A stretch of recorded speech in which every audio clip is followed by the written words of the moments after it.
All set, Chrissy? Yes. All right, let's rise for the pledge of allegiance.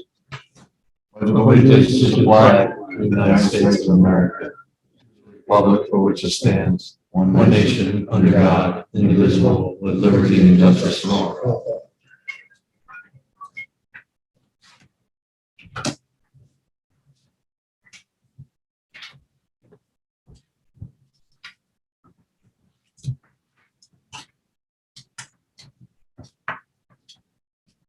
Hey, good, David.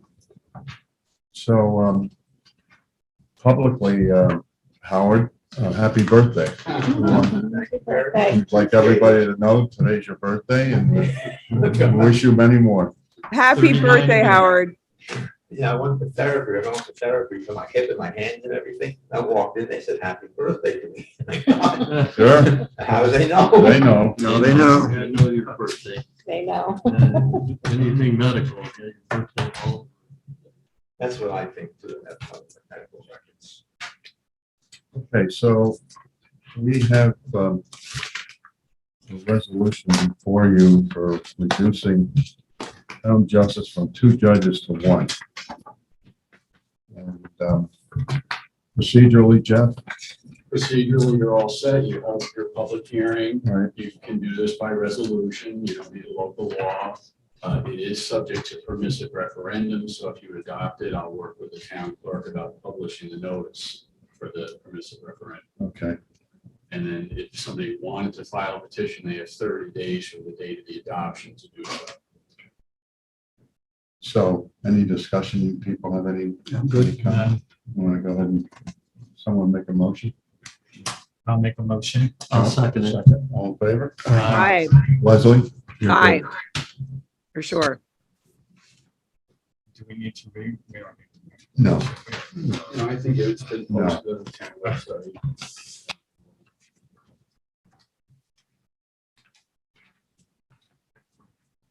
we discussed the proposal from Intelligent Designs, so we just need to accept the proposal. I think Mary explained it all to us. Right, it was like $7,000 initial and then a monthly. Yep. Monthly fee. 1,700 per month. Yep. Okay, so I'll accept a motion for that. I'll make the motion. Second, I'll second. Joe, all in favor? Aye. Hi, Boy, it's central. Yeah, thank God.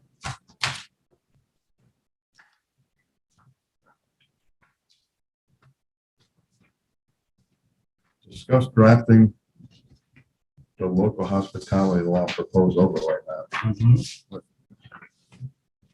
That's. the steps that are That's going to the be steps that necessary we're to gonna move do. forward on that. Right, So I guess we spoke last meeting about the maps and the hospitality overlay districts. And so now a draft has been drafted, the local law updating the town zoning code entitled Hospitality Overlay Districts. And these are, once again, if everybody's following, the Washington Hollow, the old Baytop, and the lands across from Bennett on 343 between the Bennett Light and the Monument. yeah, And this is in accordance with the recommendations of the Comprehensive Plan Review Committee. So now that the draft has been sent to the board members, does anybody have any issue with I know, any comments, any questions? The next thing would be to send it to the planning board and the CAC, right? And do we send that also to Dutchess County? The step 1 of the secret while we do, or do we just? I don't remember offhand if you had this, the part 1 of the seeker. If you do, then yes, you can refer this. We don't have that. So is that something you can do for us, or should we get Nan or what? I'll talk to Nan, see what her preference is. Okay, because she asked, I mean, she just didn't know if she wanted to overstep. Oh, okay. Uh, I'll talk to her. Okay. I'll call tomorrow. Is I have there, one question.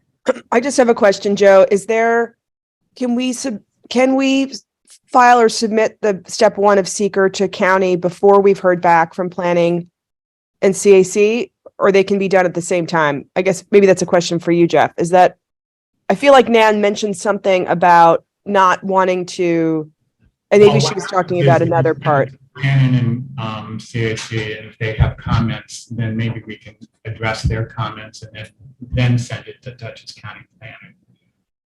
But we have to do that 10 days prior to scheduling a public hearing. Right, that makes sense. I have a question. How do you describe the overlay districts? Is that done through a hired professional survey group that literally marks out, almost like you're plotting out a piece of property, the dimensions and the stakes in the ground that delineates this area? Or do you just go off a map and say between certain roads, certain streets, certain depths and so on? No, I think How do you do that? Name the property. How do you do that? The map that shows the named property is what we're. Those are actual parcels, Mike, that are carved out. Okay. And it- The same as Mabbittsville. Okay, Yes, all right. yeah. So if someone questions, are they in that zone or not in that zone? It doesn't come down to yards and feet. It basically comes down to how it's mapped out. Okay. Is that map here? Yes, Can I look at it? sure. I looked online, I didn't see it.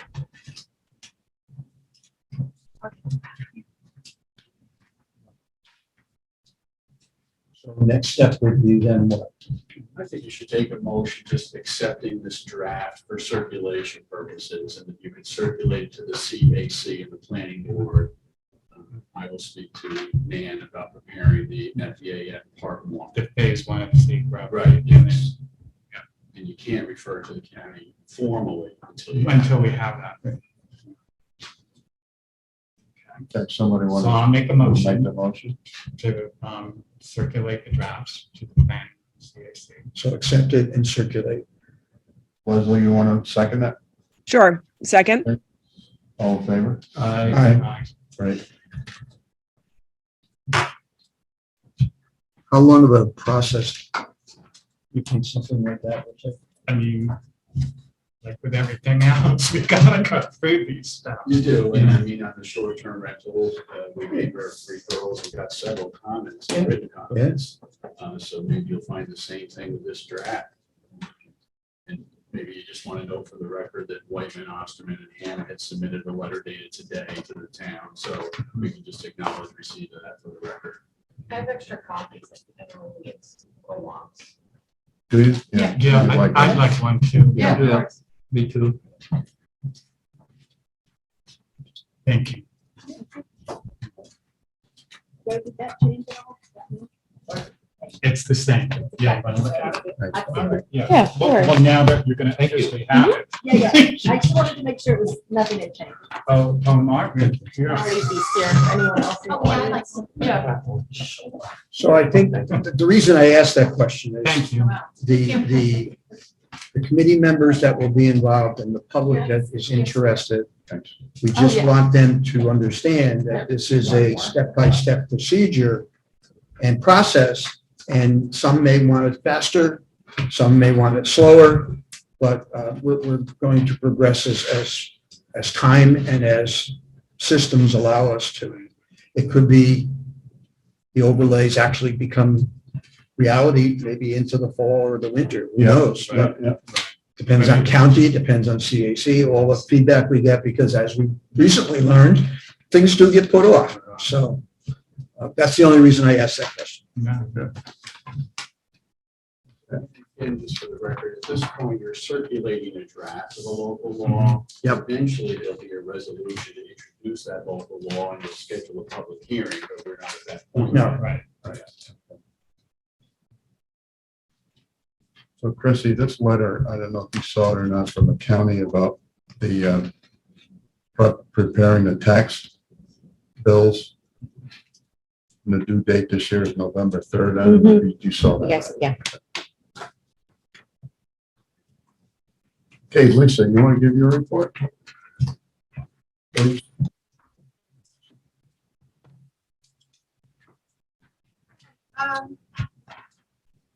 So reviewing sales, we still do have a number of high sales this past year for the 2024 whole year, which goes from June of 22 to July, oh, yeah, I'm sorry, July 1st of last year to June 30th of this year. Not as bad, but they're still high, so I'm still not, I mean, I'm hoping the equalization rate will go up for next year, but I still won't know probably until later this year when all the analysis is done by the state. But fingers crossed, we can get that back up a bit too, but people are That still would be good. paying higher prices, but, Yeah. it looks like the tables are turning on that. Also, last month, we discussed that New York State in 2020 or 2022, the end of the year, they implemented some increases to the senior exemption and to the disabled exemption, increasing those limits. A few towns jumped in and did it quickly, but most of them are addressing it this year because it was late in the year when this was finalized. So we discussed this at the last meeting. You asked me for my recommendation. I emailed that to you last week. Yep. So I don't know if it's something you want to review and get back to me at some, or you guys discuss it and see what you want to do. We still have some time on that. So You guys want to have any questions Did about it? everybody You have a need more chance to time look at think that? about it? but basically I followed what the county did. The county actually just passed it. So I waited a little bit just to get that final information from the county to confirm that they did what they said they believed was going to happen. So my recommendation was to follow that. It's in 2 phases. You don't necessarily have to do both, but it's really up to you as a board to decide. You don't have to do anything, honestly. So it's just whatever your preference is. So I don't know. the exemption would go from 35,000 to 50,000. Well, it's 29 right now. Oh, it's 29. Right. Oh, I thought. It was 30. Nope, it is 29 currently. 35 would be the first phase, Well, and then 35. 41, Yeah. so, yeah. And then to 50.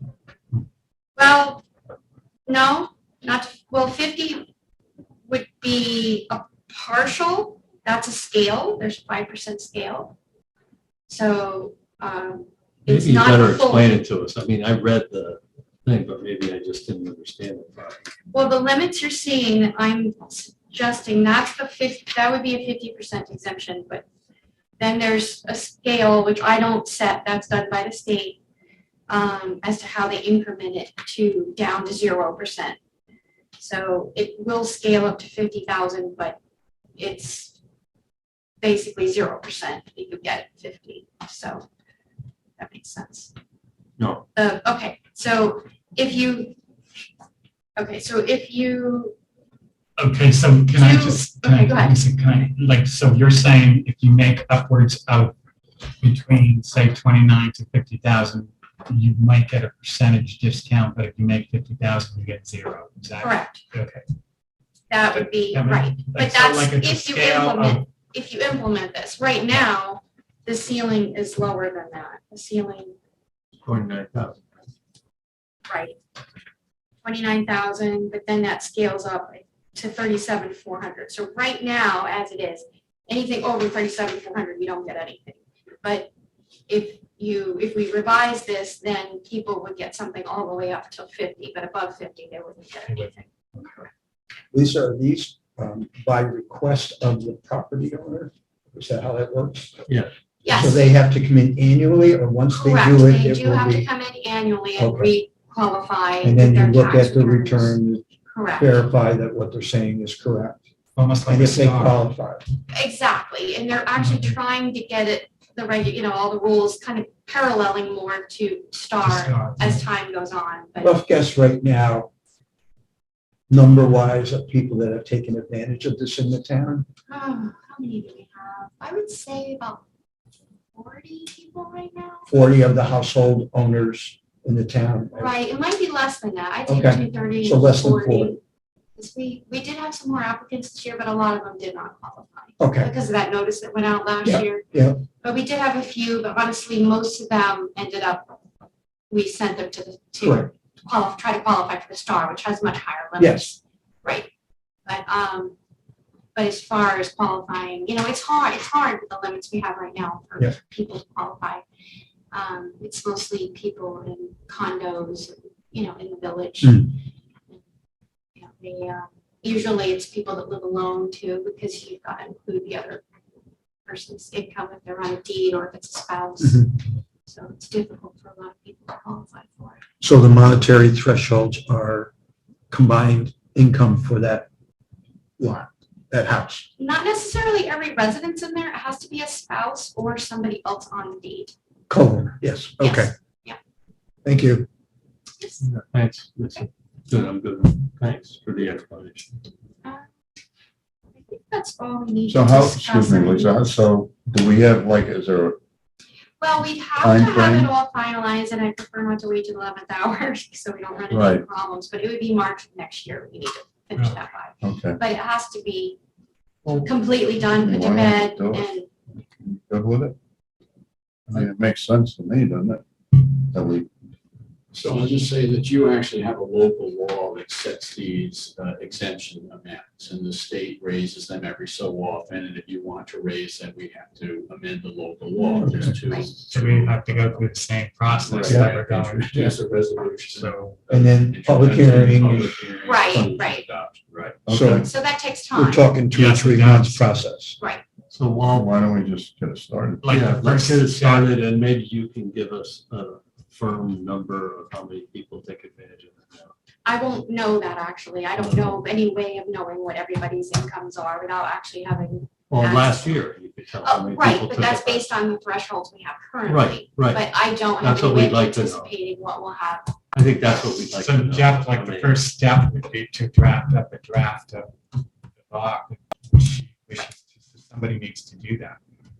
Right, the town board has done this in the Yeah. past. Correct. Oh, yeah. It's just a matter of changing Of changing the what income we level have. to increase it to match what the state has allowed. So what do we have to do to start the process now? Just, If you want me to draft that resolution Well- for next month's meeting, I can Yeah, do that. Sure. Yeah. No.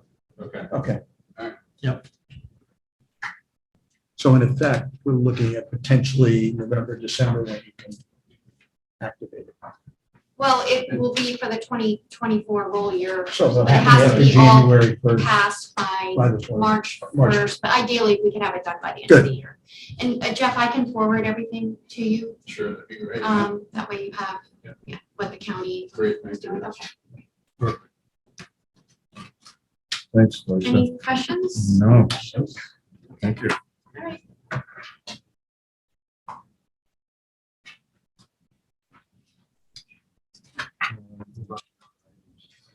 What's that BAR thing at the bottom to address the BAR reciprocal agreement for, and then the sentence doesn't end? Lisa, at the bottom of the Yes. agenda, It says BAR reciprocal agreement. Oh, yes. So that's something we've discussed. And I was entertaining doing that with Unionville. Still have some time for that too. If that's something you wanna pursue, I will go and speak to Unionville about doing that. But basically what that allows is that if there's a conflict of interest on the board, and we have had a situation since I've been here that I think actually having that reciprocal agreement would have helped. So I do think it's not a bad idea. So if there's a conflict of interest, it goes outside of our board and then on the neighboring board, which in this case would be Unionville, that's familiar with our properties, would actually jump in and make the decision. do we have a reciprocal agreement with any town that we participate when they have?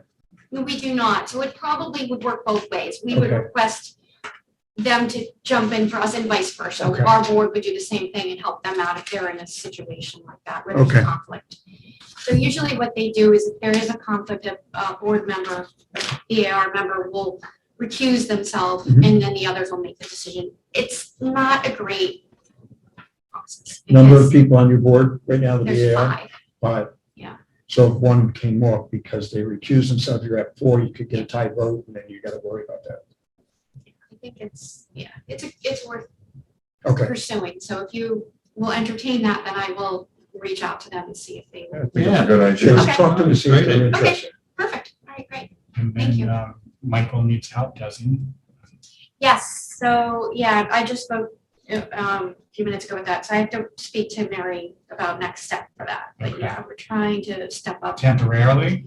Definitely temporarily at this point, that's all I have in the budget. Okay. So, and then we'll see how it works out, and then we'll go from there. But yeah, it would be nice if we could step things up a bit with the collection. There's so much to do. So there's just so much arrears and catch up to do that.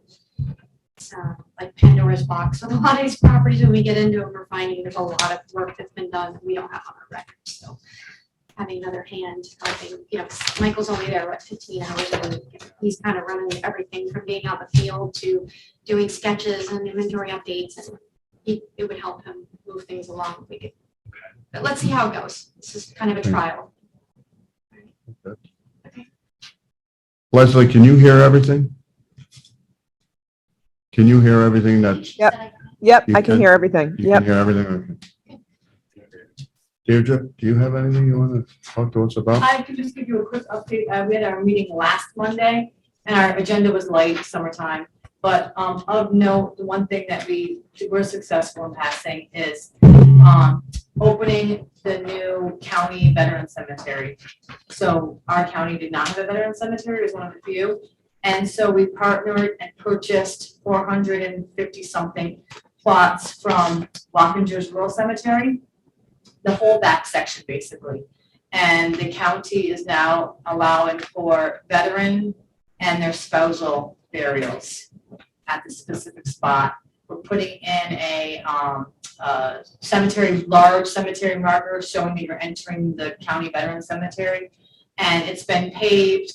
And so as per the federal law and New York State home rule, if the spouse predeceases the veteran or the veteran's family has to buy the grave marker, the tombstone. And then once the veteran dies, that is removed and the federal government provides the proper tombstone. And on the front of it, it's the veteran's date of birth, death, service, and on the back side of it would be the spouse's date of birth, date of death. So we were very Nice. proud after a lot of discussion and debate as far as the biggest thing was getting spouses buried there. Because New York State doesn't allow for it, so we've had to ask for home rule requests to allow for spousal burial. So so we're excited that we were able to do that for our county veterans and have a special spot where people can go and remember their veteran family. Where? Wappingers Rural Cemetery. Yeah. Wappingers Rural. Yeah, I think we have 450 something plots there now, which we anticipate, will last 15 years based on historical data. And we will be looking at in the near future, I believe, perhaps doing something for people who are cremated. So we're not taking up the space in the ground for obviously a casket. We can do something else in that cemetery for people who are cremated, maybe having an above ground mausoleum type thing. So Deidre, this will go into effect when? we expect to open it in November This year? of this year. They've already paved the loop. And we've done all our agreements with Wappingers Rural Cemetery, that's all done. It's just really doing the infrastructure. And then, because of the home rule request, that's not granted till January.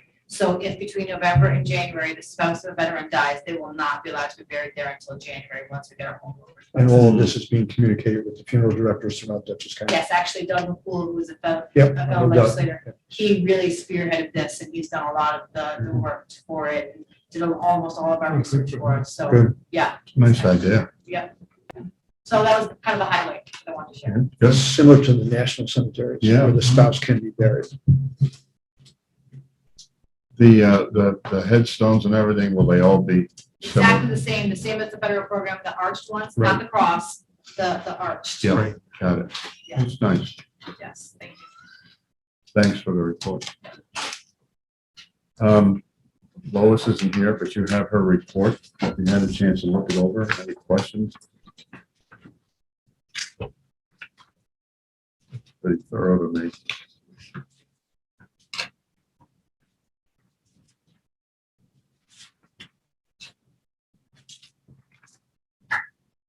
James, you want to give us your report?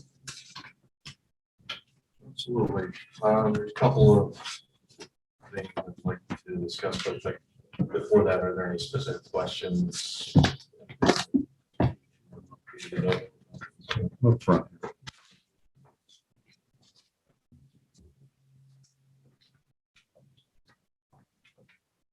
So, were We're there any sitting questions? down. Try not to get used to Sorry, it. go ahead. So the first thing is there's a stop work order that I issued last month regarding the pool without a fence. As of today, there's still no fence up. It was supposed to have been installed back in January. It's been put up, taken down repeatedly. I discussed it with the property owner this morning. Again, I'm being told it'll be up by Monday morning.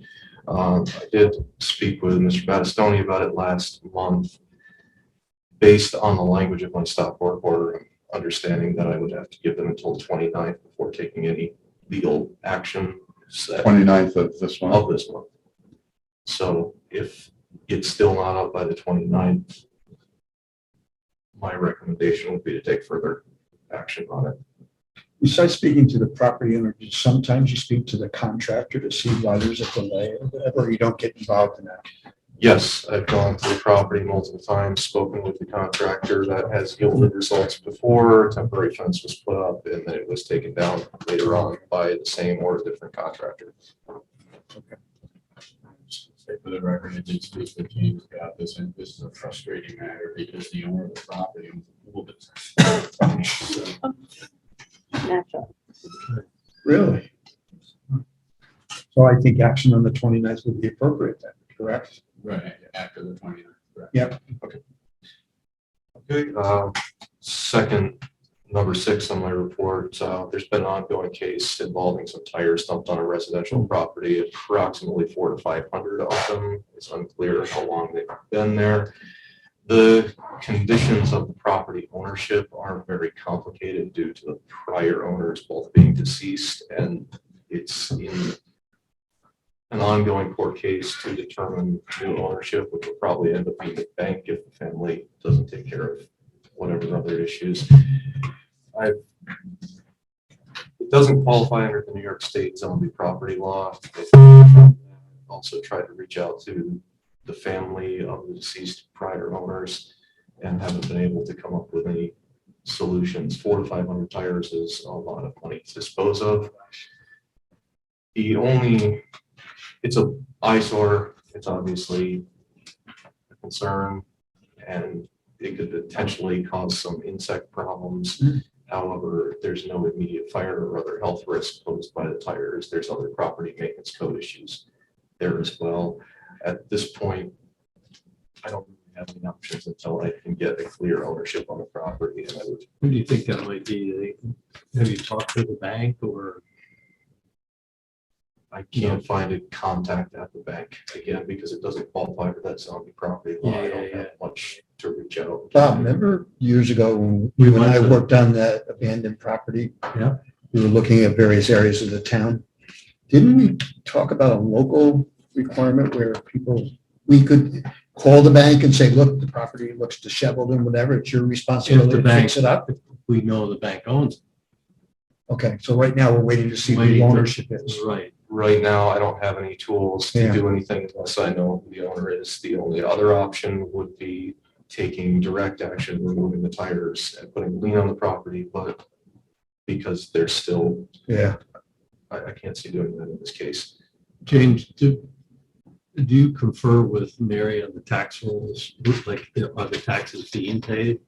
And by whom? That's usually where we chase that zombie down. It's been ongoing. That was how I found the ownership early on. I believe that's where I got the name of the bank, but I couldn't get any more information or anyone to speak to from her. And it's, again, an ongoing court case between the bank and the prior owners. I'll keep pushing and seeing if I can get a contact, but at this point I can't direct action until somebody owns the property. Well, we're getting a lot of complaints from surrounding landowners. I got several complaints early on, however, since the leaves have come in, it's fairly well hidden. I expect as soon as the leaves come down, it's going to be back in front of me. There is an e-filing system for litigation in New York, and I could check there just to see the status of mortgage foreclosure action, to see whether That'd be it has great. foreclosed already or it's in process. So I'll do that. Right, because when they came out with the zombie law, Mike and I went to the classes. Yeah. And we were kind of happy to see And that. it helped on Yeah. two properties I can Yeah. recall where the bank came right in, they Yeah. boarded places up, they cut the lawns, they took away junk because they were required to. Yeah. So, yeah, if we find out the bank owns it, then we can get right on the bank, and no matter where they are. Yep. In fact, in that one case, the bank was actually Chicago. Yeah, I the recall. bank doesn't look at the properties. It's-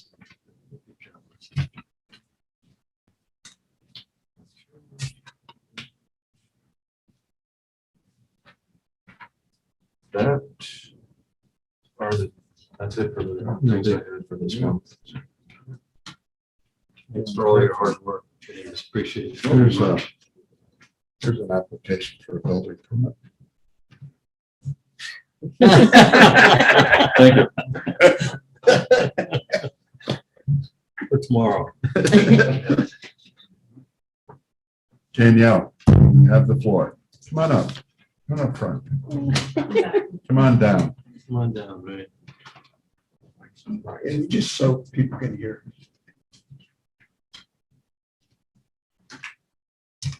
So earlier this month, we had our senior luncheon, so thank you for those of you that came to it, and special thank you to Chrissy, Mary, Lois, Natalie, and John that helped serve the food for it. The food was from Paul Iannucci and Delicious. We had about 50 people that came. Thanks. We had a surprise entertainer that came. We had some raffles and about 50. Yeah, I think that everyone really enjoyed themselves.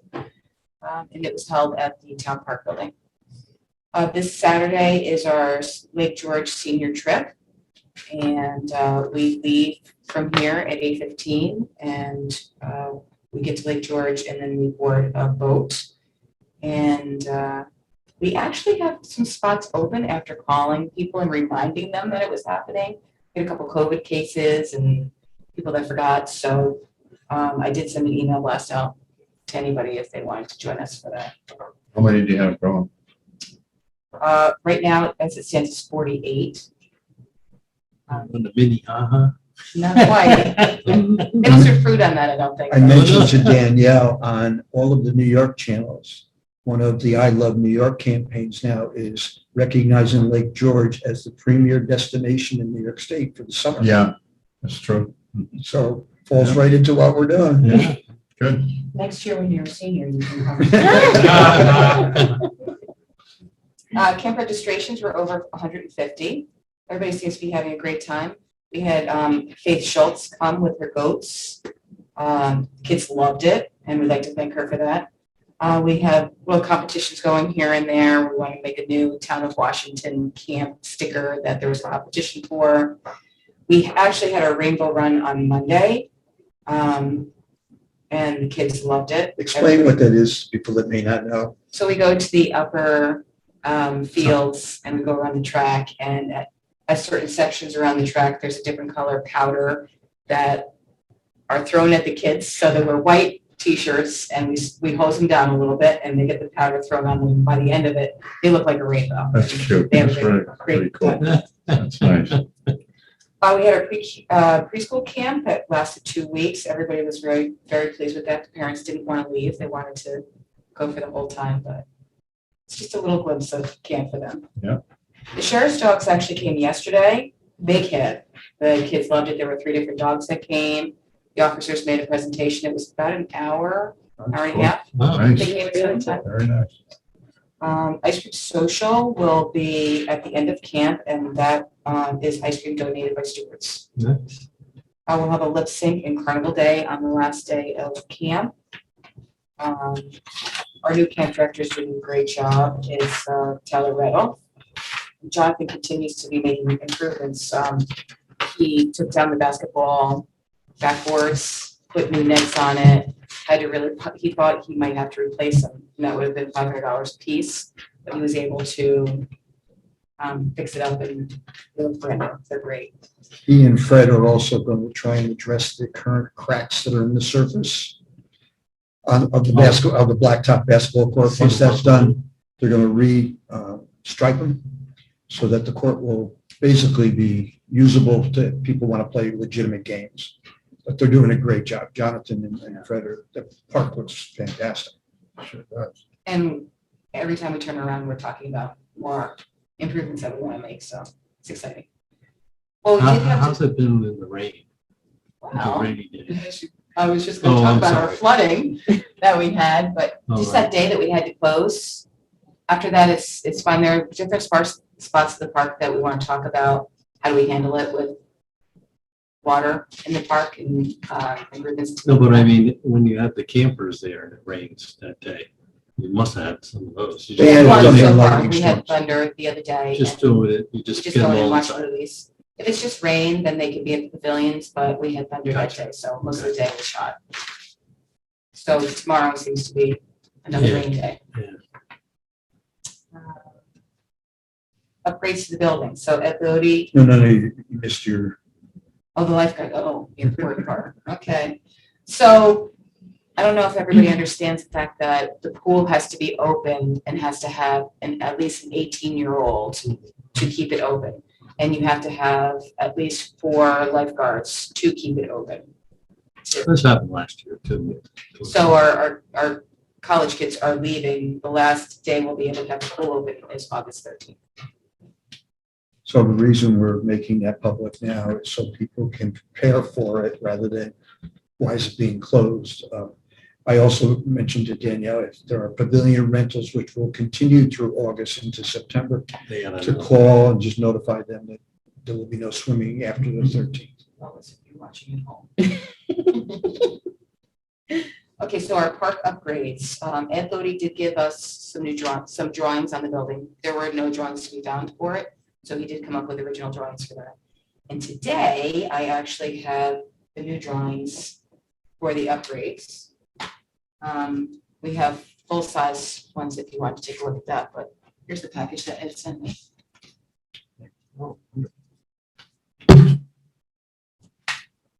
Me too. Which one of that is?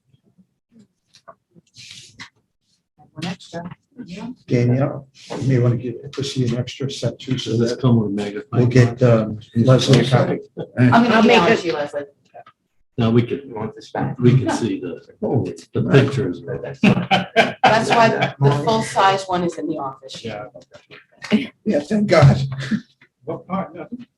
So looking on that earlier, who works for Ed, and we went over some You can upgrades. usually get it at 11 by 17. You can take pictures of it with your phone and then pull it up. Yeah, but which one do you want? You can read that? Yeah. I don't want to read Concrete, ready mix, pre-product. Proportion Okay. to. Yeah. it. We're impressed. It's mostly the specs for what's expected to be done up there, Yeah. basically. So what's happening is that there's gonna be a general contractor that's gonna oversee everything, oversee all the different, the HVAC, the electrical, the doors, the Divide. handicap parking spots. Once you and the divide it, partition. What is the timeline, Danielle? I didn't think it was gonna be until March that we would be able to. When I spoke to Luke, he said things can go pretty quickly. Oh, that's great. So, But we gotta get the water up there too, a separate water line, right? We have to figure out something with that, but that's not part of the grant. I know that. We gotta get. We can talk about it more on Wednesday. Yeah, next Wednesday, you're gonna Yeah. see your walk Yep. around. Fall soccer registration is open and people are very interested in it. So we've got now more than this. There's about 25 to 30 kids that are signed up for it. And there's all new soccer nets all ready for the new fall season. Thank you to Ruby's. And that's about it. Good report, man. Sure. Is this building only be operating at night at any time with lighting? If we do have programs that we can have there, then yes. Okay, so I'm going to speak for what the CAC has generally talked about, just to bring it to your attention. We've always talked about dark sky compatible lighting. If that's it's the same as other fixtures that would be used, except it's built so it doesn't open the sky and interfere with the sky. So it's nothing different. You just have to ask for it when they put the lighting on. That's nice. Compatible lighting. This is interior lighting. So no, I just brought up the question. But that is a good point that, do we have the, good enough lighting for it? Plus, you're gonna address the need for that new set of lighting too, because of the divide's gonna reduce your lighting on that one You side. can see that on the spreadsheet, did. Yeah. But we're good. So when do you want to get a bid to this? Do you know? Well, I think that we all might want to look at it first and digest it, No, right. but as soon as possible. As soon, yeah. Like this season, next season. Yeah, this Like season, as in next month. tomorrow. For tomorrow, yes. All right. Good. Better get some bigger plans now.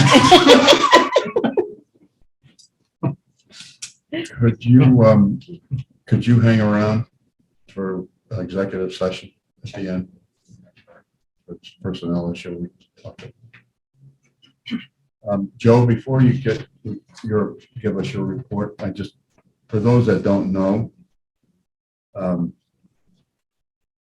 with the help of Chrissy, Deidre, Kathleen, we applied for a grant to replace the bridge at Oak Summit Road and Canby Road. And we're given a grant for $1.5 million to do it, which is awesome. And we'd like to thank you for your help, Joe, for Kathleen, Chrissy. All you people did a lot of work, and that's a huge surprise. Yep. Go ahead, Joe. And Yeah, well, that was the first thing on my list here. Sorry, Joe. No, that's okay. That's okay. Yeah, nice coverage. You have a lot of work on this. Also, Leslie, the letters helped tremendously. Also, what I did was I forwarded all of the work that you had done on that bridge to Colliers from Jason several years back. That also helped tremendously. What it implies is that we're not just throwing requests for money at them, having not done our due diligence regarding the issue. Jones will go out and just put out, a request for these grants, Right. without really having done we spent a lot of money there in 2016, 15. That's right. 16. So that also helped tremendous. Yeah. Good. We got involved in this is actually one of the engineers got every day. While he was working somewhere else. And he's the one that told me about engineer. Simple. Yep. It's been out there for years. And I guess the letter says that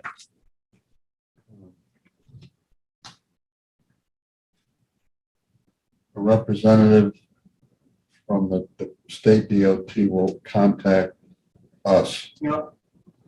to discuss the next steps. Yep. I suspect that means the engineers employed, but it may be us. It may be. Good. The new truck, I went out to bid, as we discussed, for the 3,500, 350. I got four bids from the state of New York through the OGS. They ranged from 78,000 to 64. We got a real good price. 64,000 for cab, chassis, and body. Wow. Yep. So we need two band, and I'm not familiar with how that is done. If the board has to resolve that to go to, I guess how it works. But I had expected Lois to be here. She knows the process. But at some point, that I have to spec here. It's a mini bid with OGS, right? Excuse me. It's a mini bid Yeah. with OGS, right? So it's in your budget? No, we ban. Oh, okay, This is where the ban doesn't have to be okay, so paid on until a year after it starts. I see. So you get the money, you pay it off, and then you start paying on the ban. At that price, you might be able to do it 1 year. Maybe 2 or 4. Is that to replace the one that had to Oh, sat there forever waiting for the transmission? Yeah, it's still, I mean, I gave the park one of the better older trucks. And, temporarily, because D5 was being worked on, it still is to give to them, which I will do, transfer over at some point to them. But, so we don't need a sander because we already had a sander and I bought the same bed length. So that saved us, $9,000. Storm damage, What's Hollow was the winner. A lot of damage between 144, 206 was most of the damage. I've gone to the caretakers, well, my foreman, and we're going to get together with them and get rid of this particular issue on this road because it is emanating from some properties, high properties. Not all, but some of it. We're going to put in a new pipe at the base of their driveways, send the water across the road into a field instead of it rushing down. I mean, it's been a constant thing over the years. So we're going to do the work. It'll be right at the base of the road and possibly on their properties once we come to it. But I got to get it out of there. Yeah. It's real expensive.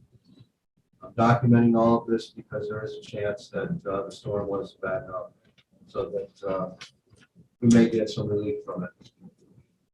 FEMA. Possibly, yes.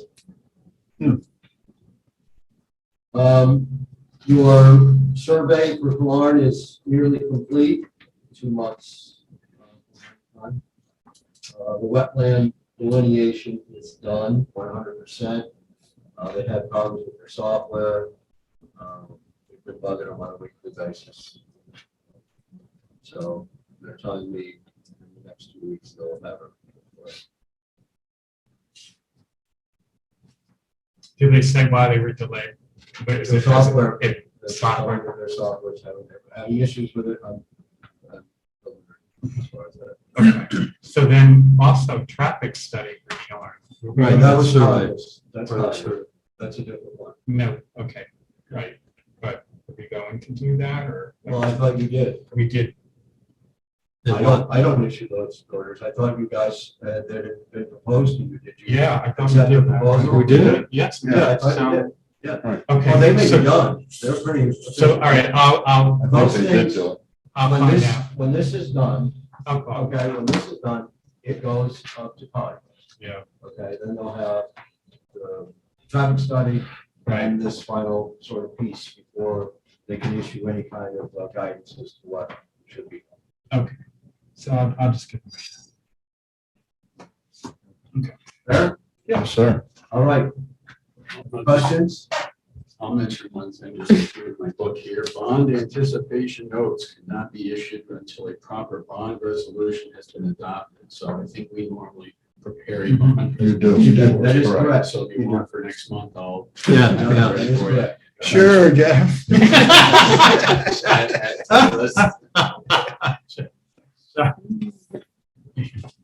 So you're gonna need the paperwork. We're gonna need bigger I'm gonna binder. give, yeah, okay. It's gonna need a bigger binder.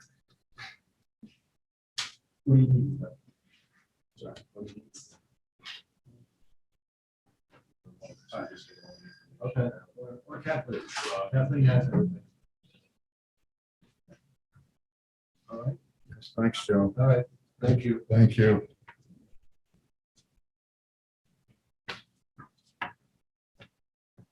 Any addition to Mary's notes here, Chrissy?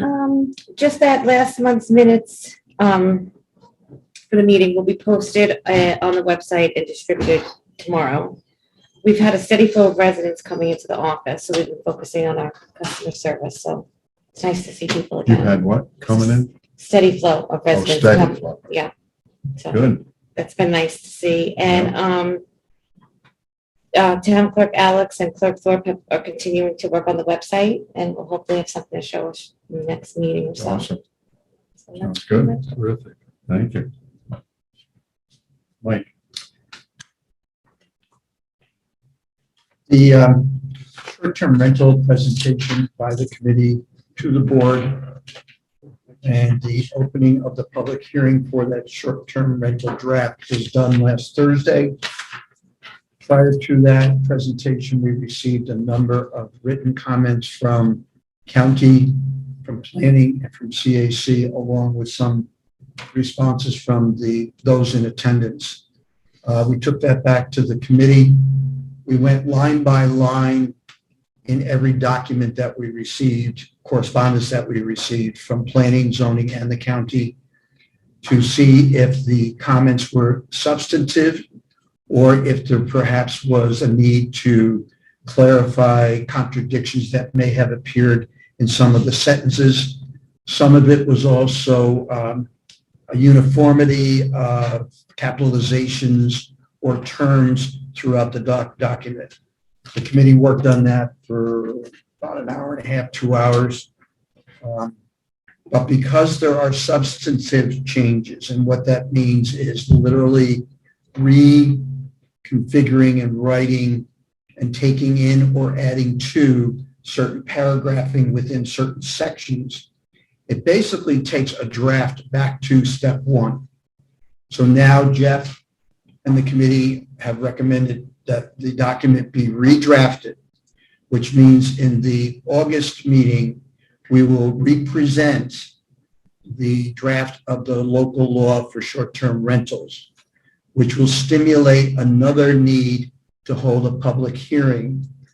Then after that public hearing, we hopefully will then be able to move on to a vote to adopt. In the meantime, as Jeff mentioned in the committee meeting, we will get back to county. And now I'm announcing to planning and to CAC that we did take into consideration the comments that were made. Some of them were focused on certain areas within the documents that we literally had to change.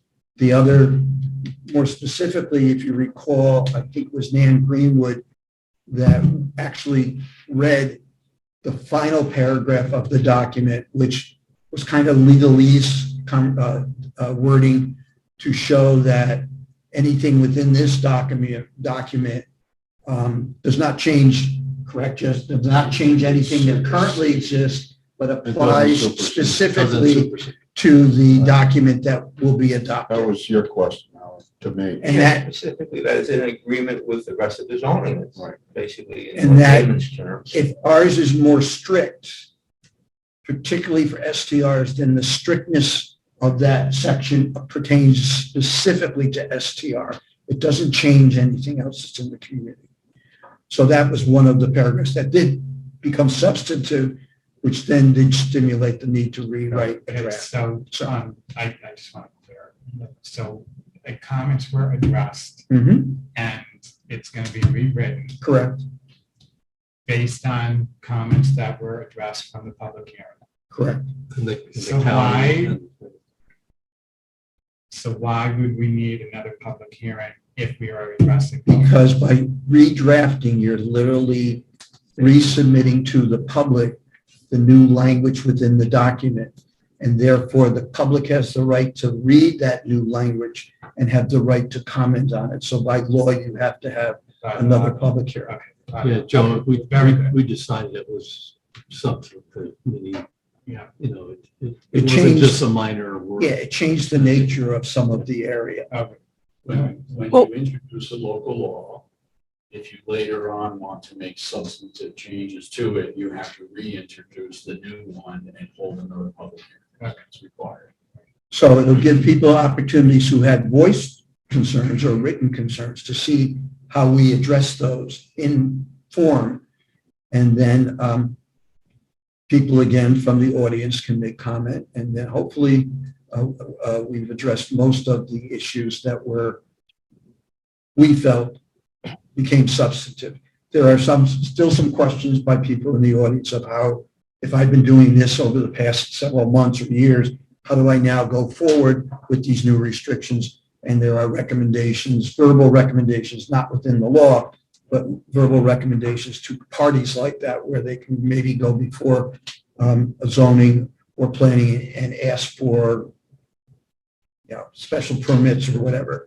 But that's outside of the written document itself. So it was good. It was good. We're not pushing this fast, but we hope to have it done by, at the most, September. But we could, after introducing it and listening to public hearing, adopt it as a special meeting, just like we did last week with the current one that has been pushed back. The next thing. Mike, sorry, I just have one quick question. Do you anticipate would we include that for a public hearing at the August town board meeting?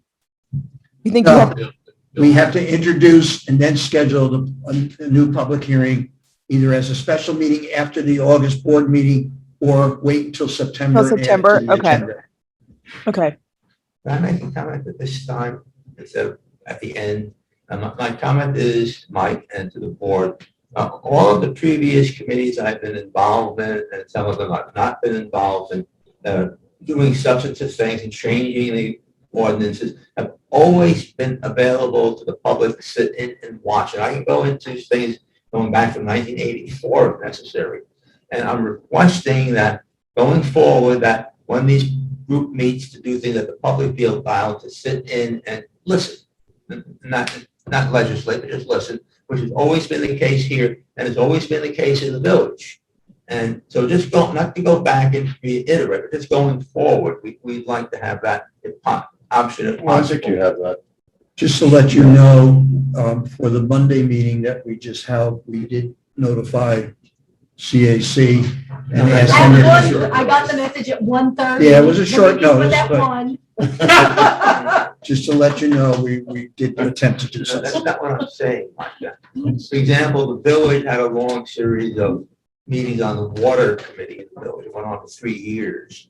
And they had a person taking minutes at the meetings. It was always posted ahead of time that this water committee, which was looking to change the legislation, would be meeting at such and such a date, and public was welcome to come and listen. And not a lot of people showed up, obviously, but that was done. The same thing was done, and you remember this, because you were on the solar committee, that those meetings were always posted, and they were open to the public, and people came in, they sat. In fact, some people came in and had specific issues that they addressed and were allowed to speak. So that's all I'm saying, that not necessarily Margaret, but that the public in general has the option if they want to, as always has been the case I'm going back to 1980 something with this commission. People were notified they could come and sit. And that's what I'm asking, if that would be allowable for this committee going forward. So noted, Howard. or how does the open meetings law apply to that committee? Is it No, not it should be apply? open.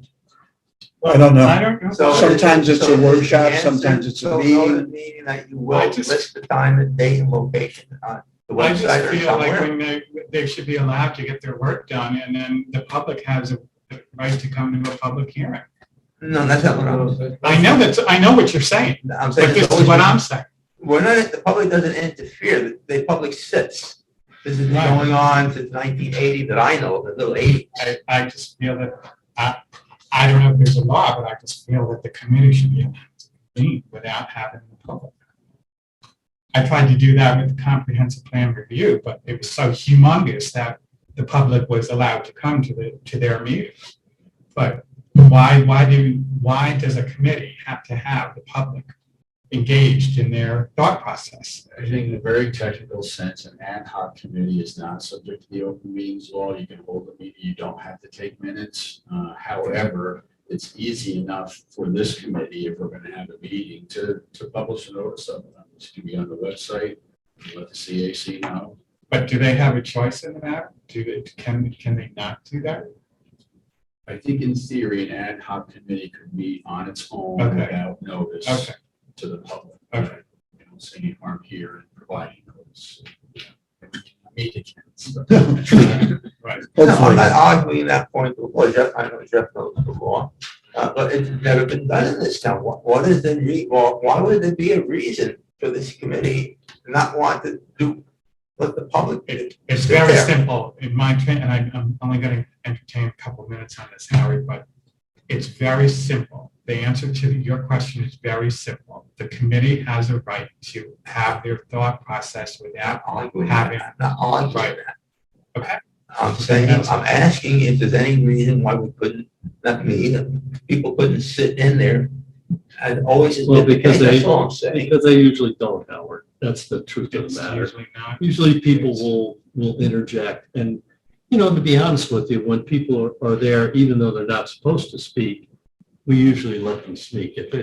We've done it with the comprehensive plan, we've done it with Right. other meetings. And, That's all I'm saying. well, No, no, town but runs. Howard, it makes the And if they meeting, don't want to. it they makes have the a- meeting too long. Because we're gonna present it to the public anyway. You'll have Exactly. plenty of It's the time to whole look purpose at of it. having a public hearing. Yeah. Because it is presented. if I may make a comment. Yeah. I think sometimes the feedback that comes with what Howard is stating is because there seems to be a mistrust in certain segments of all communities that when committees do ad hoc meetings or they do workshop meetings, that there's something nefarious being done behind closed doors that is not open to the public. And I can state going back until the Augie Rotuno administration and so on, none of that ever occurs in this town. So therefore, I agree with your point of view that a workshop meeting or a meeting of an ad hoc committee that's going over research material and drafting sentence structures and talking about how do we proceed on these particular issues and addressing those to the public. And then turning to legal and saying, okay, what steps do we now have to take? I think the purpose of that public hearing achieves all of that openness that people are looking for. And therefore, there are some times where it might be one member of the board with 5 members of the employees working on something that might have to do with a policy within the building that affects the community. Do you open those up to discussions where it's getting a group together? In corporations, you're always pulling your managers into whole meetings and so on. So something like this, to me, you achieve that openness to the community when you go to that final, the committee thinks it's done, and then give it to the community. And quite frankly, the process worked perfectly well on last Thursday night when the committee said, well, we're not sure of this paragraph, we're not sure of that paragraph. Can you go back and look at it? We looked at it, they said, they're right. We rewrote it, and then we do it again. Yeah. And that's what happens in a couple of hours, 2.5 hours. And And that's, now we're that's having another public hearing. correct. So I think all of that, as far as having people sitting here, to me, it's a waste of their time, other than And sometimes. they want to be sure nothing's happening nefariously, and then if they're not here, well, what did they do with that meeting? You know, we got to start trusting the processes. We got to start trusting the A people lot of. that are involved in those processes. Correct. And it's more efficient. That's my final comment. Correct. My only reply to that is I understand if you're having some sort of an inter. Howard, I think we've got a lot on the agenda tonight. I'm sorry, I don't mean to interrupt you, but I feel like we've really addressed this question for you. All I'm saying is when you've done substantive things, like doing a zoning code change or something, it's always been the practice in the town. When you have things like going on in an office, that you'd be doing, detailed work that involves that little group, that different subject entirely. Because these are substantive changes in the zoning code that always been open to the public. But Howard, this is the last comment I'm going to make, and then I'm moving to my next comment. Round and circle. I'm just making my final. There was nothing that is being done when any committee meets, whether it's trying to rewrite legislation for zoning, or is trying to look at recommendations from committees that we asked input from. They're discussed, and the final result is made public. And that is the whole purpose of that, to craft the language so that we're not getting into 3.5 hours of discussions on this sentence or this word. It's the duty and responsibility of the committee delegated by the town board to do that work that finally presents it to the community at large. And that community then has the opportunity to comment on it. After that, you take those into considerations, you come back and rewrite it. Now, when the vote takes place on any proposed local legislation, people in the audience are going to agree with it or disagree with it, but at least it went through the process, and that becomes the final document. Down the road, because of circumstances, you can always go back and rechange laws. But as far as these workshop meetings or committees talking among themselves, that's the duty that's been given to that committee. If the public doesn't trust that, I think they have to get a more open mind that the people they've chosen to be these people, whether it's a committee member or whether it's an elected official, they're trusting them to do it correctly. And as I said, I have never heard any committee here that discounts the public input at the proper time and take it into consideration. End of comment. Okay, so let's Next put that to bed. Finish your Recreation facility access. As Danielle spoke and indicated some of the work that Ed Lodi has already started to do on that building, but also we're starting to vision the groundwork. And Leslie is aware that we're trying to do this. And I was going to, if Leslie was here tonight, invite her to meet and perhaps start to strategize on how maybe we can pull off some of these things. But if we're going to start investing all this time and money into that facility up there, we as a community have to try and figure out how we're going to make that accessible during more hours to more people and how to do it correctly. So I've asked Danielle to contact other towns that have similar facilities, whether it's waterfronts, pavilions, buildings, and whatever, and to see how they have their parks open for access, whether it's from 7 a.m. to sunset. How do they control that? How do they do all of that? So we're going to start that process, and then we're going to start doing walkarounds to see how do we envision this place to be in the next 10 to 20 years. If we're going to invest the money, there's no sense in doing all this if that gate's going to be locked at 12 o'clock, and it's also going to be locked again at 7 o'clock at night and not have people have access. The next thing is infrastructure. I've had personal experience within the last couple of months of the failure of my landline phone at home, along with the corresponding collapse of my internet. I make it public. I deal with Verizon. I called, made them aware. They made 2 appointments that were no-shows, which frustrated me. So I finally got a supervisor. They sent some people. We started talking. This community is a wired community going back until the 1970s with copper wiring. That is becoming very obsolete. with the new technologies that have developed. And I've been told by some reliable sources that if you call up any of these companies and you have copper wiring into your home for a landline or whatever, you kind of go on the bottom of the pile for immediate response to a situation.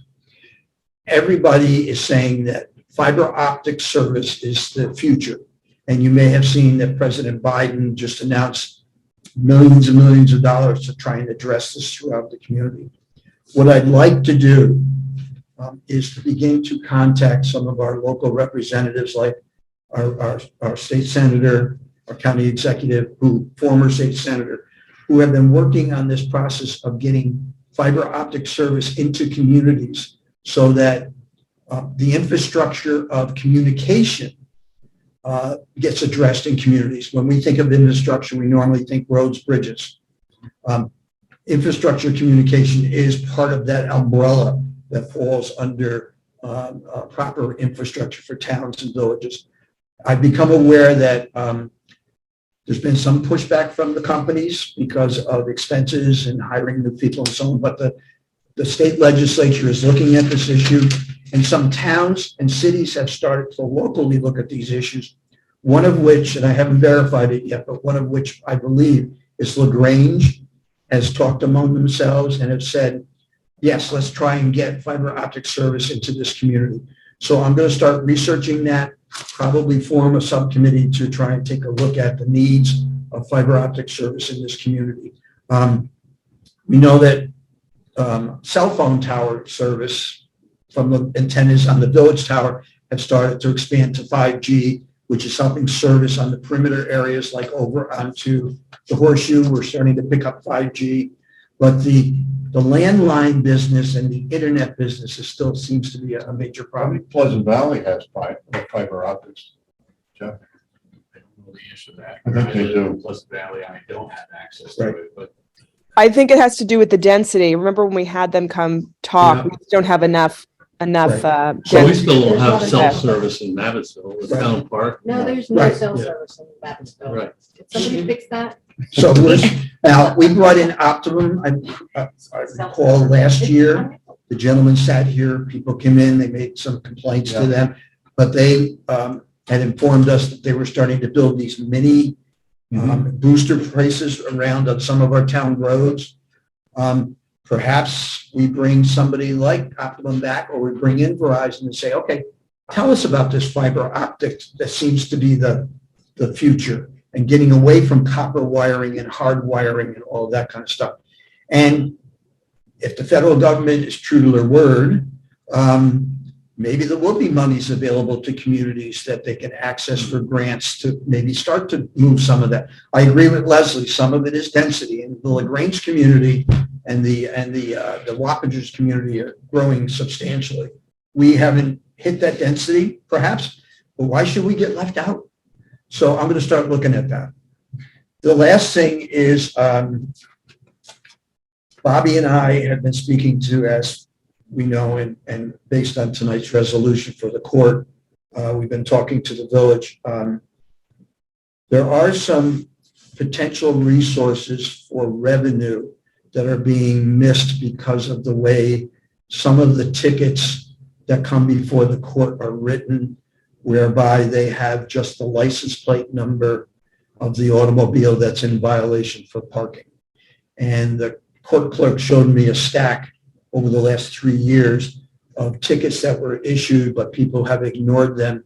And we have no ability to research and get the name and address of that ticket holder to inform them, you haven't paid your ticket.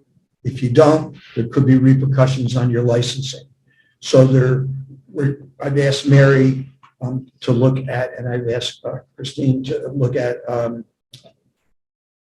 is there a program, and several state police officers and local police have said there is a computer program that you can get into your court system where you can Google the license plate number and literally get the name and address of the owner of the automobile. That may help us generate a little bit more revenue by getting those defaulted tickets paid, and therefore the money comes in.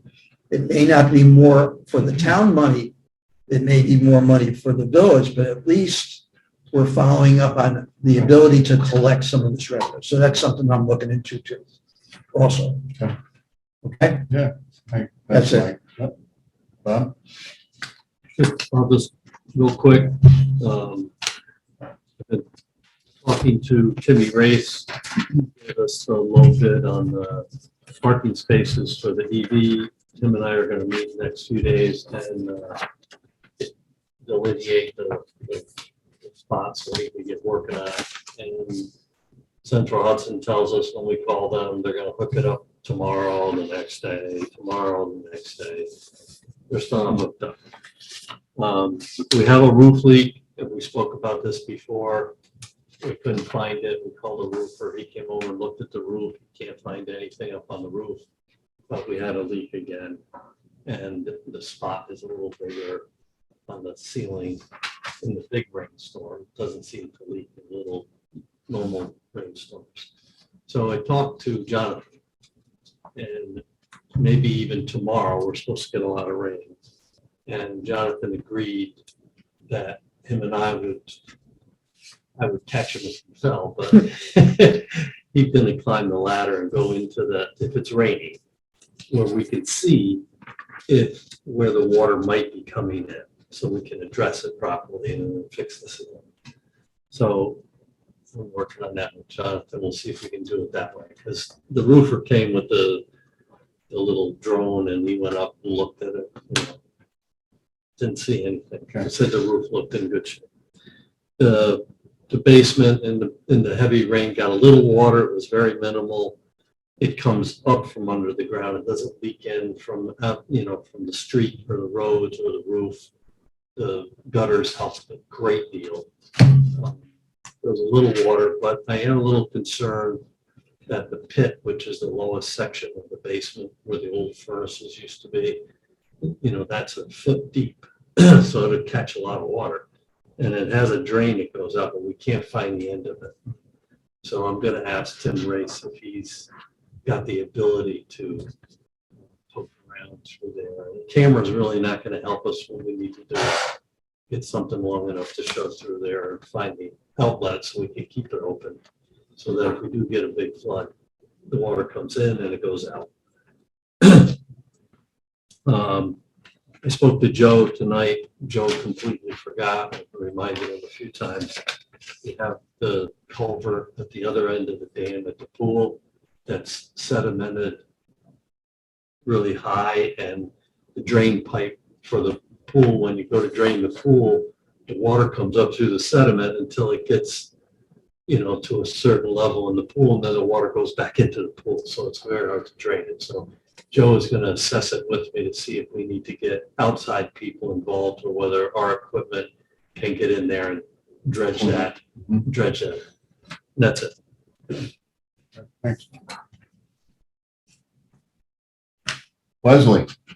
Okay. You have your I report. do have my report. So the planning board met last Tuesday, the 11th. They had one application before it, which was from Upton Lake School. They are building additional building, but the issue that they needed more information on had to do with their parking. So it was the public hearing on on their application for site plan approval, a wetlands permit, and approval for their erosion and sediment control plan. No one actually came to speak, no residents for the public hearing. And the planning board, they've gone back and forth for months with them, looking for more information, more reports from Steve Marino. And so they were very satisfied with what was presented to them, and they approved the site plan, the wetlands permit, and the erosion and sediment control plan. The planning board also had no other applications before it, but it did talk about some of their comments over the short-term rental proposed law, which you all are aware of, and they shared their comments with the board directly. The CAC met on Wednesday, the 12th. They too discussed the short-term rental law, and you're aware of their comments about that. the CSC, Margaret and I are almost finished with our work with Jillian Matthews from Cornell. We've been going through each of the initiatives that the state allows points for us going to getting towards our bronze certification. And we have been classifying those initiatives into sort of a strategic plan for the town. Would this be something we can do in 1 to 3 years or 3 to 5 years, or is it something that's not applicable to our town at all? We have a meeting scheduled next week with our CSC to review the suggestions that we've made. And then once we get feedback from the CSC, we'd like to bring Jillian in to our August town board meeting. It shouldn't take, depending on, if there's not too much on the schedule, we could also postpone it to September. Just to have her review the process we went through and to get the town board's feedback on some of their suggestions. They're everything from, doing a energy assessment audit to, the installation of our charging stations, which we've already done and can submit and get points for. So she'll show you there's a whole kind of system we log into, and then we have each, not only just the time frame for each item, but also who on the CSC or with the town would be kind of responsible for helping to work on that.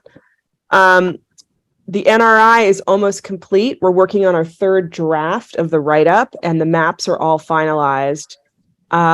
We have talked to Mike Herzog, circled back with Tim Colopy, and I checked in with Gary about dates that work for them.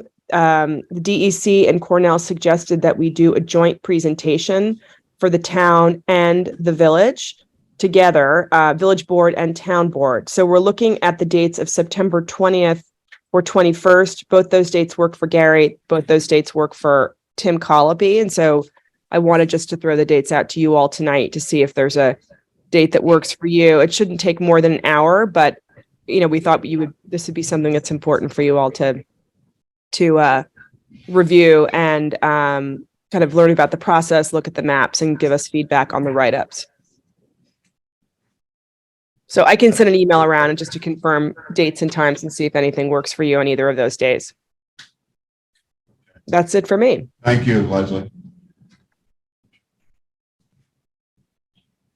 Danielle, it's getting too cold in here.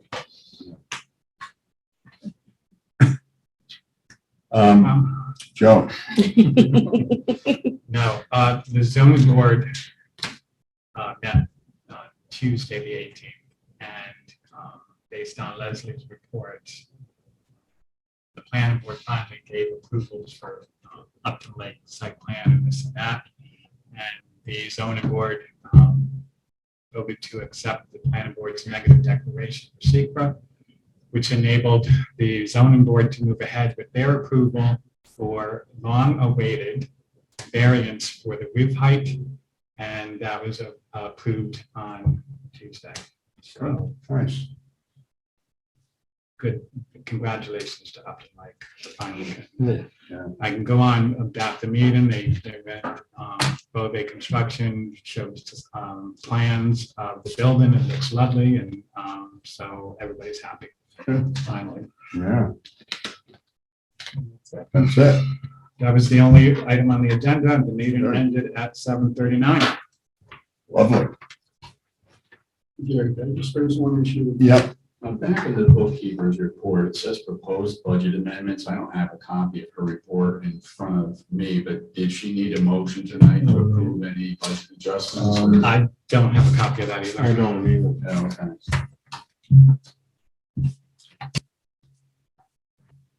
Got a copy of the report? No. No.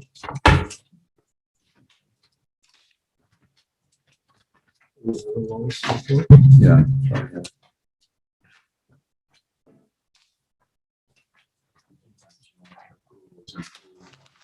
One, yeah, I mean, Another. To move money. Yeah, I mean, basically just some housekeeping stuff, so.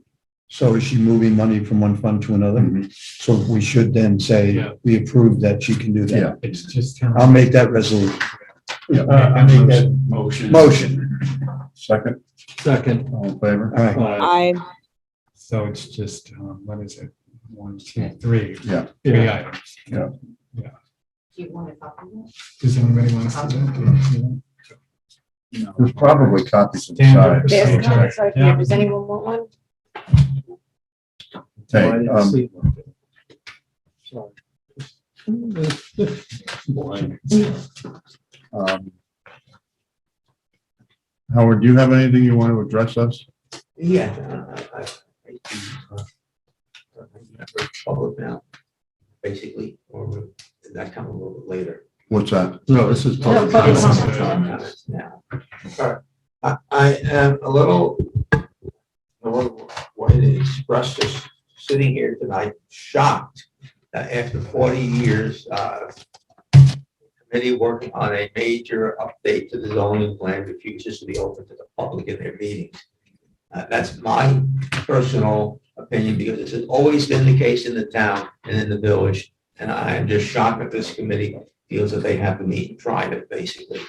The other thing I wanted to talk about is the consultant who worked on updating your comprehensive planning committee has always stressed working with the village where practical. The village has their version of a STR plan as well. And it seems that the town's plan favors a commercial view toward STRs. And the comprehensive plan has always said that the village would be the major commercial area, and the town should try to remain as rural as possible with a one commercial center in the village. It seems that this is reversing itself right now, because the town plan seems to be very heavily favored commercial development of these short-term rentals. It's written with a commercial flavor to it. I just got into the late look at stuff, so I apologize. I haven't looked at a lot of stuff, but everything I have looked at as a resident from other towns seems to favor what the village is generally doing, which is to make it something that people who live in the village can use for their properties if they want to. In other words, owner occupied to be eligible. And the town is going in the other direction and saying that anybody can come in and they can have up to 2 of these, and it could be LLCs and so on. So introducing a commercial component into the town whose comprehensive plan specifically was against doing that. I don't like that change personally. That's my thinking as a member of the public. I think the comprehensive plan, after 8 years of work, got it right, and there was a lot of public input, and I don't know why the question wasn't asked to the public as a whole. Do you want one? Making up a question to get the flavor of it. Do you want one of these next to you? And to get an answer from people who live in the town. Take my neighbor, for example, who most of you know, has no idea what's going on whatsoever. And I'm sure many other people who live in the town, just long-term residents, do not know what's going on. And why wasn't that question asked somewhere? Because when you got the report, and Bob had mentioned this as well, the number of people responding to the report was relatively small, but it was pointed out that the comprehensive plan also had a relatively low number, like high 600s. The number of people that responded to the STR portion of it was much lower. It's like 25% lower who even answered those questions on the survey. On that 500 and change, people even answered that. So one of my things is I think you need to reach out to the public as a whole and say, this is what's going to be happening in your town. How do you feel about that? I don't think most people know. This is a major change, introducing a commercial component into a town that rejected that concept several times over the years. So I'm concerned about that as a citizen. This is one of my public comments, not a member of any boards or anything.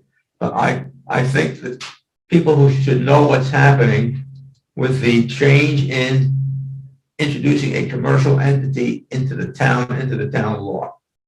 I think you should consider perhaps reaching out to the public on this and see what the public as a whole feels. Maybe a mailing or something that which was done with the comprehensive plan. About everybody got a mailing. I'm not sure how many mailings you've done on this particular topic or not.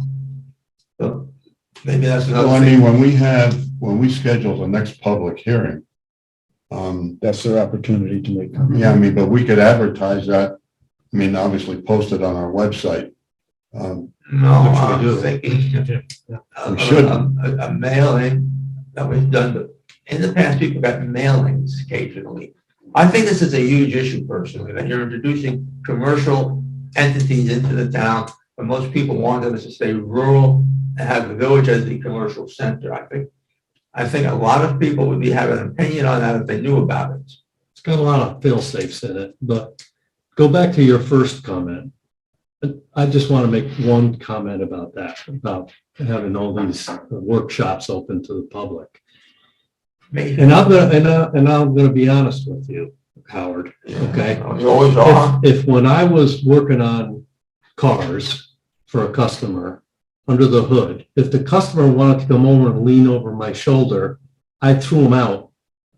Because I can't work when somebody's leaning over my shoulder.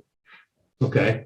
If a carpenter comes to your house and he's putting some shelves in for you and you're standing there saying, why are you doing that over here? Why are you doing it? I'm sure he'd turn around and he'd hand you the hammer and the saw. And that's basically what we're doing here. We have a workshop, we're working hard, we're trying to get something accomplished. If the room is full of people that they're not gonna, we tell them, you can't speak to us, okay? Yeah. You can't talk, Agreed. okay? They're gonna say, they're gonna talk anyway. And we're not gonna tell them to shut up, because that's the nature of everybody here. I beg to differ. And then we can't get anything done, Howard.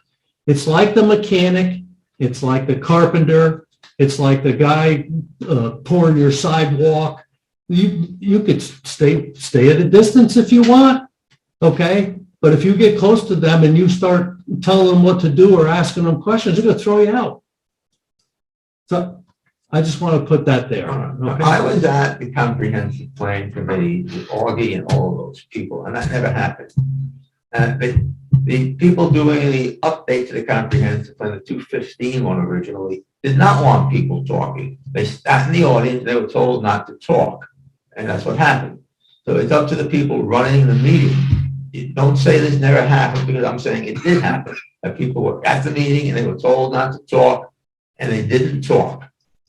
And later on, they decided to open it up for comments. Right, but see, the comment time comes when we present it to the public. Then there's plenty of time for comment. That's not the way, you should know, this is not the way it worked in the past. That's what I'm saying. That's the way this works. Howard, let me address the You can second, make that decision, but that's not the way it worked in the Okay. let me past. address the We're second not piece gonna of get your anywhere. statement tonight about the difference that the village is doing and the town is doing. When we collected the various local laws to review them to see perhaps what we could pull from them to kind of formulate a working law that would be beneficial to our community.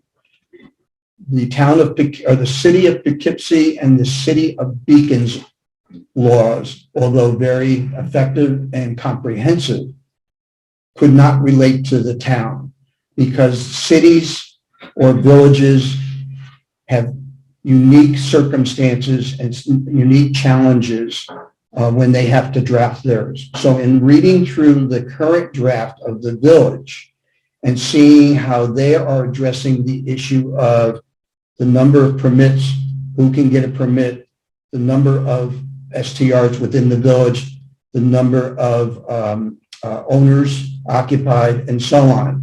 And the number of days that actually a owner, if they are able to get a permit during the lottery system, can actually advertise and collect their income from those stays is very, very restrictive because it's a village.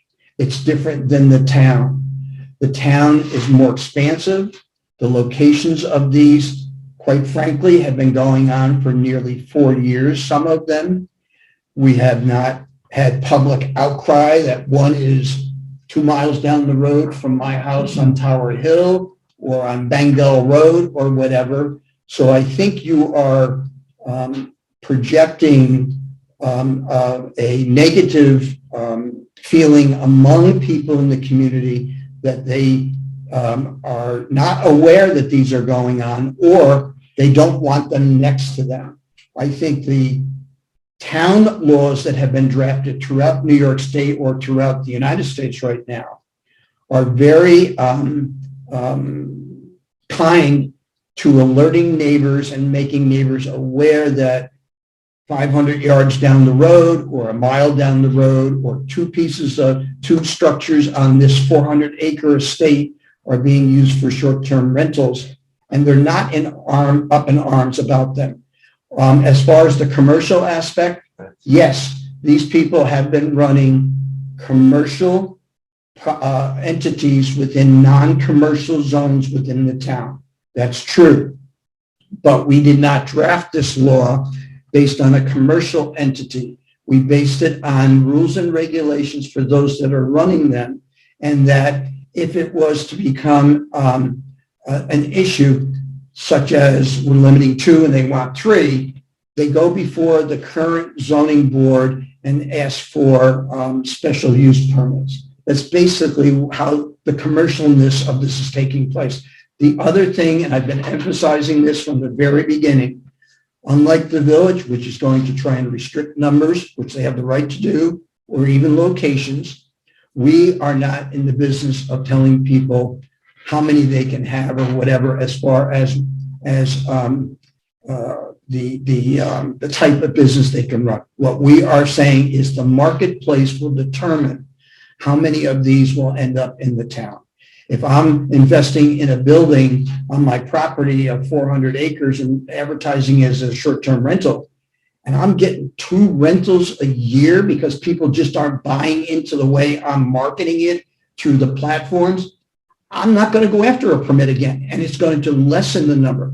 So there's a built-in commercial, small c, oversight and manner of restricting these already built into the existing law we're doing. And quite frankly, I think it's a strong law. It's a good law. It fulfills what the survey said, that people want hospitality in this community.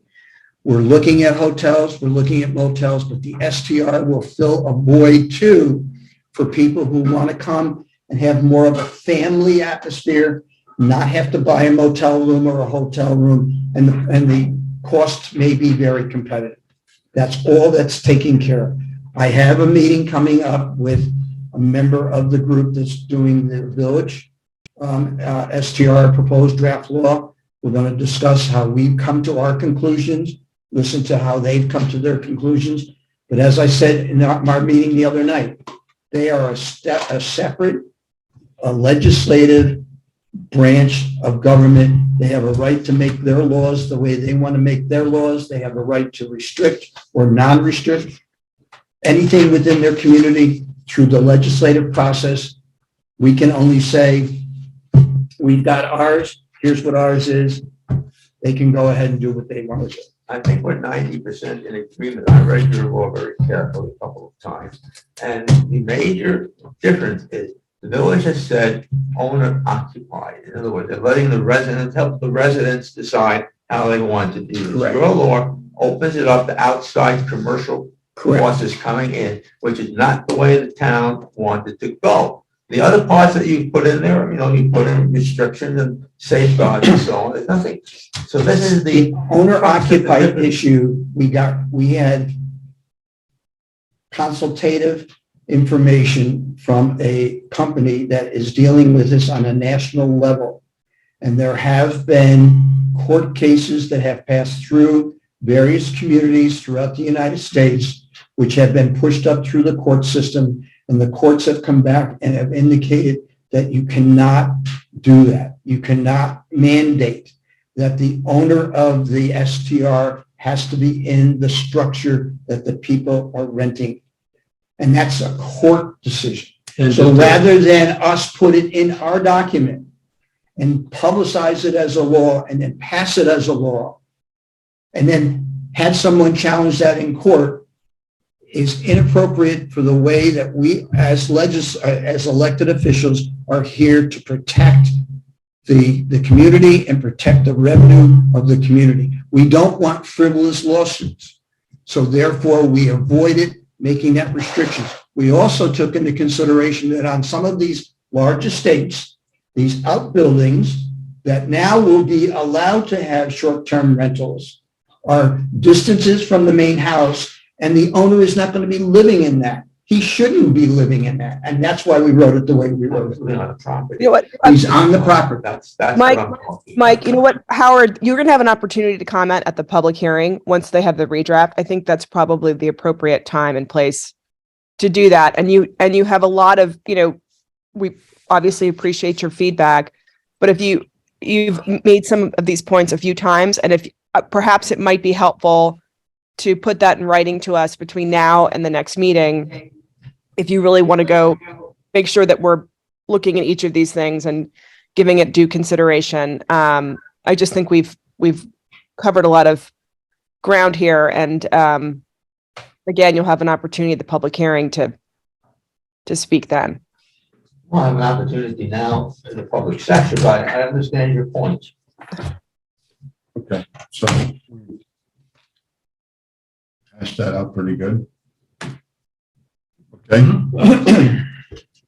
So, We have to go executive session. yeah, we have a personnel issue that we need to talk about. So we have to say goodnight to you, Howard. All right. Close the meeting. And well, Leslie, we have to do an executive session. no, No, No, that's okay. No, she can't stay on because Okay. Oh, because of that anyway. All right. you can call I mean, I in. you can call in. Okay. I'll call you, Gary, if you have your Me on my phone. phone. Sure. I'll log that out. Thanks. Yep. Oh, did you ask if anybody? There was no one else. Nobody on.